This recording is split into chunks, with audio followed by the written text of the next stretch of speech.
What do you miss the most when you're in LA? I miss HP sauce. Right. I miss you can have squash. that sent over. That's not a problem. Yeah, exactly. Olympic gold medalist and genuinely all-round nice guy, Tom Daley. Tom Daley's here. Good breakfast. morning. Good It's morning. lovely to have you with us, Tom.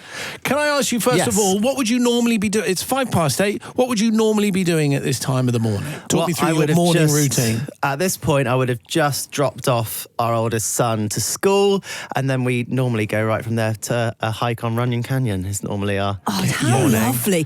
Because am I right in thinking that you don't live in the UK Yes, anymore? I live in LA now, which is very different. I mean, I'm here a lot, Sure. but I live in LA. It's nice weather. Yeah, I was going to say, apart from the weather and Yeah. the beautiful restaurants, what was it that drew you to LA? I know. I mean, it's one of those things. I could have never imagined that I would ever live anywhere other than the UK. But then now living in the States and the sun is shining. And my husband's American, so Sure. he gave me 10 years in the UK while I was training like intense, and he was like, come on, let me have a little It's bit of time time now. back in Hollywood now. Yeah. What do you miss? What do you miss the most when you're in LA? I miss a number of things. I miss HP sauce. Right. I miss you can have squash. that sent over. That's not a problem. Yeah, exactly. I miss squash. I miss good baked beans. Right. Like it's little things like that are just so hard to Do they get do a hold good of. bacon sandwich over there? To be fair, I do like the fact that when Americans do the crispy, thin, Oh, yeah. like bacon, like I do like that.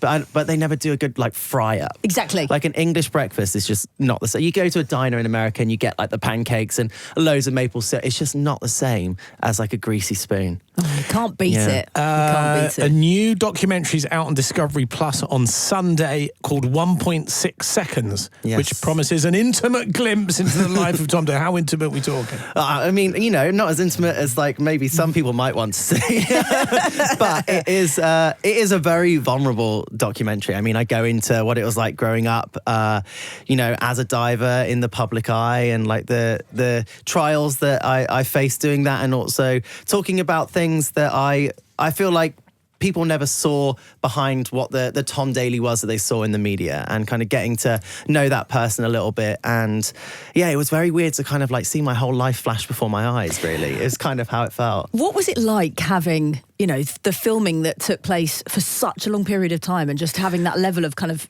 being exposed? Yeah, I mean, the whole documentary goes back from all archival stuff that I had never even seen before, back when my, dad used to film absolutely everything on some of the things I never even knew existed that you had footage of, like my first swimming lessons, my first time going to diving competitions, the day that I leave for the Olympic Games, like all of these things that I just never even knew existed. And watching it all back and all unfold, it was it was a very, I don't know, it was an interesting experience. I think the reason to do it as well was that, one day my kids will be able to look back at it and see what their papa did. cathartic?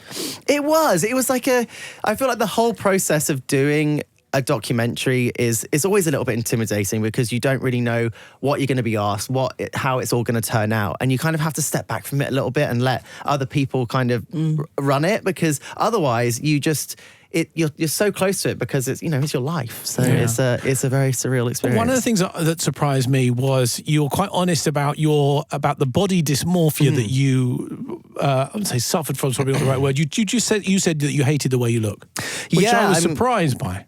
I mean, going back to, it was like 2011, like the year before the London Olympics, I was told that I was overweight and needed to lose weight. Who was telling you that? Like people within the performance sector of British diving, and I didn't really know what to do with that. It was the first time that I felt like my body was looked at more than just as a diver, and I really struggled with that. So suffered silently with eating disorders, and felt very lonely in that. And obviously, and I talk about it in the documentary, because rationally I know that I wasn't overweight in the general sense, but then it was all I ever thought about. Every decision I made about what I put in my mouth, every decision about how many calories I was burning, and I became so obsessive over it that it was really hard to. And also back in 2011, it was something that men never spoke about. And it was like, how as a guy can I talk about this? And I was almost embarrassed to talk about it. And now I think one message I hope people get from the documentary is that don't go through anything alone, and people are around around to help you. Brilliant. I think what you've done with this and speaking about it on this level, from somebody that has suffered also with eating disorders in my 20s, I think these conversations weren't happening at the time. Yeah. So people listening to this morning, young people, talk about it. You got to share it. No shame about it. Go get some help. Absolutely, because you know that if you were to talk to yourself rationally, that it doesn't make sense, but you can't not, and that's part of the whole reason it's the eating disorder, is because you know that what you need to do about it, or maybe you don't, but it's also like not being able to get out of that cycle. Exactly. Yeah. We were just talking off air about the fact that you said you don't dive recreationally No, anymore. it's like the last time I ever did a dive was in the Paris Olympic Games. And that was it. That was last it. time winning. Because when my kids when we go on holiday, the thing they absolutely love more than anything else is just jumping off, diving off anything Yeah, it's into not the quite sea. the same though, is it? No, but what I'm just interested, when you go on holiday, do you go, here we go. Watch this, double pike. No, you know what's funny is that I spend my whole life in a pool, so my idea of going and sitting by a pool is just it's not the same. It's not the same. How does your body feel now though? Does it feel less sore? Yeah, I do wake up now at least feeling less, because every day when you wake up as an athlete, there's something that's aching, something that's hurting. Yeah, It takes you a while to get up and out. And I was, as an athlete, I was like, I'm still like quite an old athlete in terms of like diving. So it was towards the end there, it was getting a bit like, oh my gosh, like, is my body gonna survive the next day? Tom's new documentary is called 1.6 Seconds. I'm presuming that's how long you're in the air. That's how long it takes to get from the diving board from to the the water. top to the bottom. 35 miles an hour you hit the water at. Is that right? Yeah.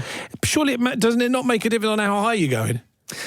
What? From it's 10 Tom's- meters. 10 10 meters is meters. my That was your height. Like, absolute, I do lots of dives from all the others when I'm preparing, but in competition it's from the 10 meters. Right. Do you ever get nervous on those higher boards? Every time. I'm absolutely terrified. It was one of those things that I've always thought it was going to get easier and easier, but it doesn't. You just get used to being terrified every day, basically. Also, when you say it's 1.6 seconds, it really isn't a long amount of time, is it? No. But look what you achieve in that 1.6 seconds. Yeah, there's a lot going on. There's a lot going on. Well, listen, we're going to chuck some questions at you this morning. Here's the thing, though. You have to give us the answer in 1.6 seconds. And we have a okay, timer, I see okay? what We're you're not doing afraid to there. use it. Okay. We have a timer, Okay. and you have to complete the answer. There's a couple of easy ones, a couple of tricky ones. You ready? Yes. Okay, here we go. First up, coffee or tea? Coffee. Coffee, there you Okay. go for it. Oh, who's your celebrity crush? Oh, gosh.